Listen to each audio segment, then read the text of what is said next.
All right. All right. So, yeah, the new album's coming out April 22nd. The new album's coming out. The lead single, "Write Your Story," is doing very well. How are you feeling about everything right now with the new album?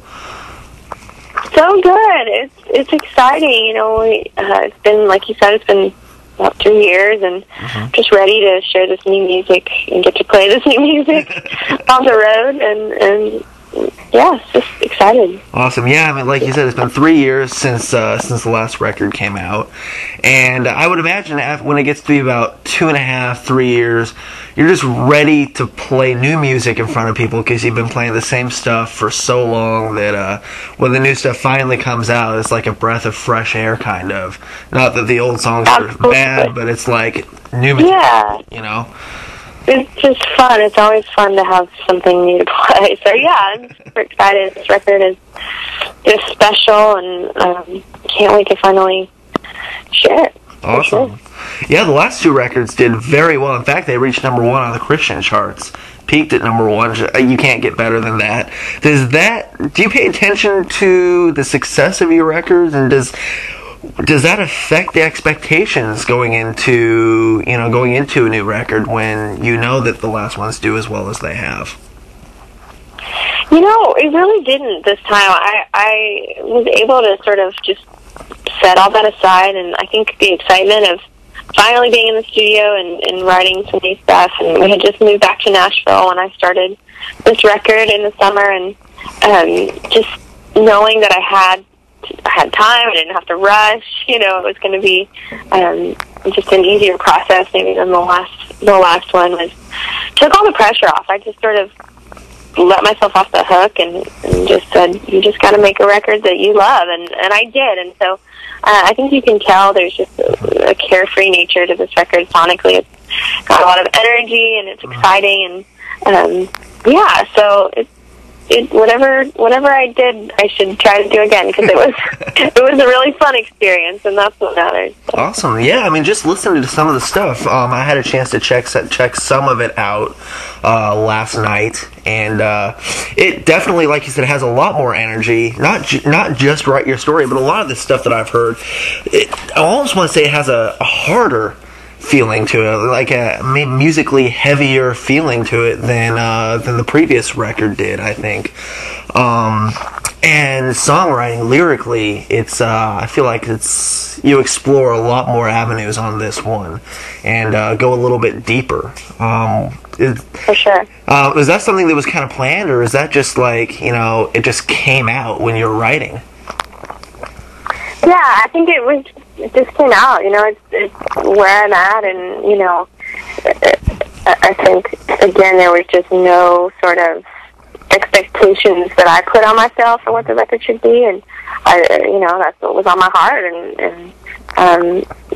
I don't know. It's always interesting to see, looking back, how a record kind of reflects where you're at in life after you've made it, and for me, I can already tell that this one definitely reflects where I've been right now. It's 100 more years. I was moving and pregnant and touring and trying to make a record, and I love the album, and I'm so proud of it, and wouldn't have changed anything, but I can just see there's a lot of uncertainty and like trusting God and where are you taking me on that record, and it's interesting to see this just a little more like, hey, this is what God's showing me right now, and like you said, it goes a little deeper, and that's exciting. So awesome. Yeah, let's talk about the lead single, Write Your Story, which I love that song. I listened to it again this morning and yesterday and the day before, and it's a great song, and it's already doing really well.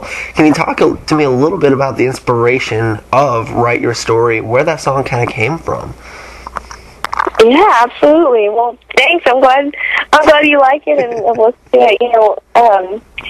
There is a scripture that I love, Jeremiah 29:11, that says, "For I know the plans I have for you, says the Lord, plans to prosper you and not to harm you, to give you a hope and a future." And that's kind of been my life verse these last 2 years, and I know that God has been writing my story, and it's cool to see. Looking back again, hindsight is 20/20. You can see how even in the seasons where you felt like nothing was happening or he wasn't, moving your story along. He's always doing something, and to see how the pieces have fit together so far, and knowing that he's still got the pen, and so I really wanted to write a song just sort of, honoring that and encouraging others to not feel like. I feel like there can be a lot of pressure, especially for young people who are Christians, to figure out God's great calling on their life and figure out what his plans are and then go make it happen. And while I think it's definitely important to seek him and make good decisions and, be wise with your time, I think he also is just looking for our willingness to go wherever it is that he's called us, and have that sort of humble heart to just say, God, this is what I see, for my future, but I trust you, and I want what you have for me, and to just sort of hand him the pen and say, you write the story, and I'll go where you lead me. So that's really kind of the inspiration for the song is, came from my own life and just wanted to encourage others. So, yeah, that's kind of the backstory. Awesome. It's funny that you bring up that verse, because when I graduated high school, had my graduation party, that was actually the verse that my mom picked out for the rest of my life going out of high school. So that's ironic that you would. That's funny. Yeah, that's so cool. That's a great verse for sure. Awesome. Yeah, I mean, so overall, on with If We're Honest, what is the message? If there is one specific one that you're trying to convey and give your listeners and your fans with this record, when they get done listening to it. Yeah.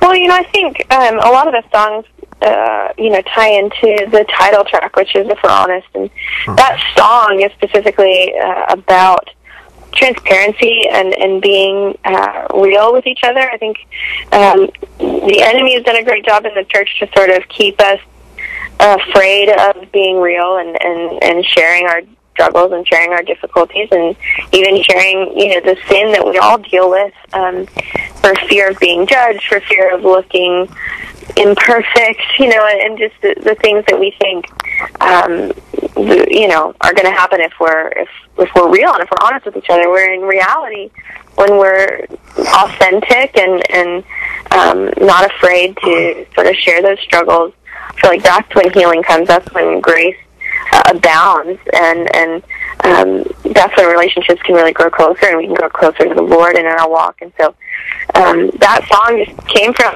an experience I had with some people in my life where I really wanted them to be real with me, and kind of when you just want to shake someone and say, just tell me the truth, and really sort of encourage and challenge even me. When I play that song, it's a good challenge to me as well. That what do I have that I need to share, that I need to either share with the Lord or share with a friend or with my husband or whatever it is.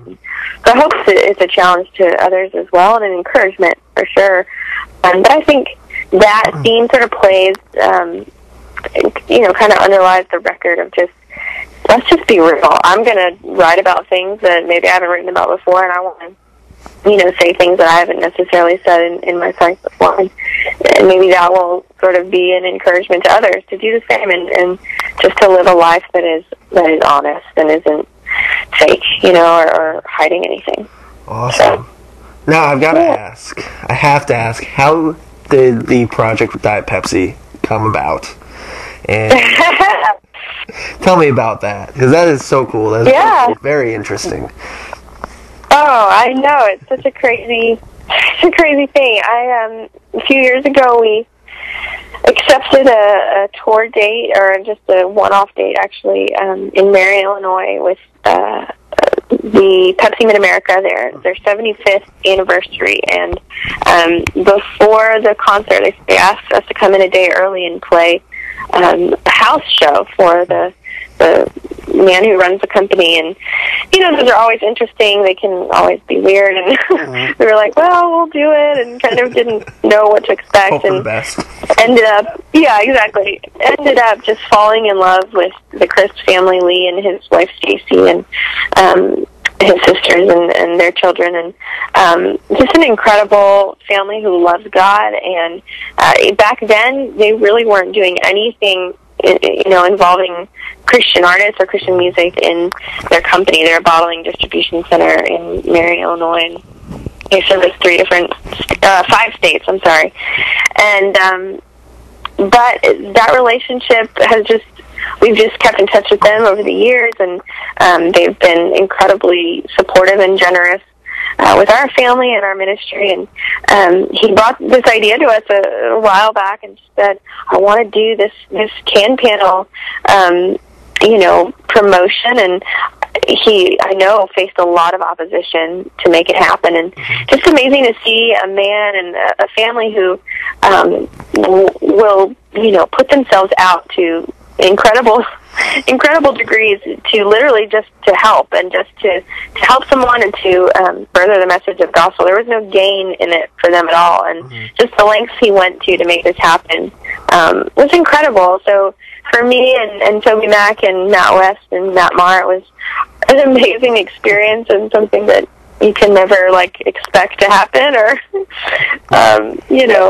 expect to ever happen again. But such a cool thing, and I know God will use it, and I know and God will bless them for their just willingness to say, let's promote Christian music, let's get music out there for free and see what God does with it. And so a very, very cool thing, and very honored to have been part of that with that family, for sure. It is really cool to see how accepting the mainstream world and media have become with Christian music, whether it's, yourself or Toby or, Skillet, Red, bands like that. It's, mainstream, the world, so to say, is becoming very accepting of Christian music, and it's really cool to see because it opens an entire, it's almost basically just, Christian music serving its purpose now, going into the world and getting the message out there to a larger audience that needs to hear it. It's really cool to see that now. So, it's absolutely, I agree.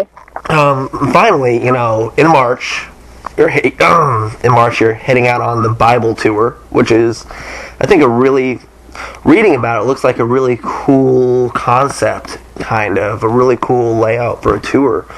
Tell me about what that tour is going to be overall and what you're looking forward to getting out of it, being on it. Yeah, absolutely. We're going to sort of have to see. I still am visualizing it in my head and not sure exactly how it's going to look, but I know it's going to be unique and very experiential for the audience member, just to have, the music that these artists, there's 6 of us, and we're going to be playing our own songs, but paired with this incredible footage. I think we'll just bring the stories to life, we'll bring the music to life, and I think will be a really neat marriage of the two. And I'm excited to see what it's going to be, because I'm a little bit in the dark too, just, to wait to get to that first night and see how it goes, but I think it's going to be wonderful. Awesome. Yeah, I'm looking forward to, unfortunately it's not coming anywhere close to where I'm at, so I won't be able to personally see it, but I'm looking forward to seeing some footage or some clips somewhere, what it is. I'm sure there will be something out there somewhere that I'll be able to see it, and, for anybody that is able to go, definitely needs to go check that out, because it's a very, very cool idea, and should be absolutely awesome to see.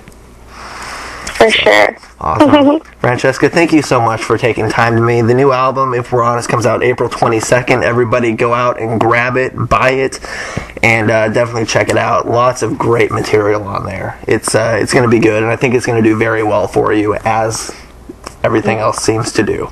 So. Thank you so much. I so appreciate it, and so good meeting you and talking with you. And absolutely. We'll get to do it again.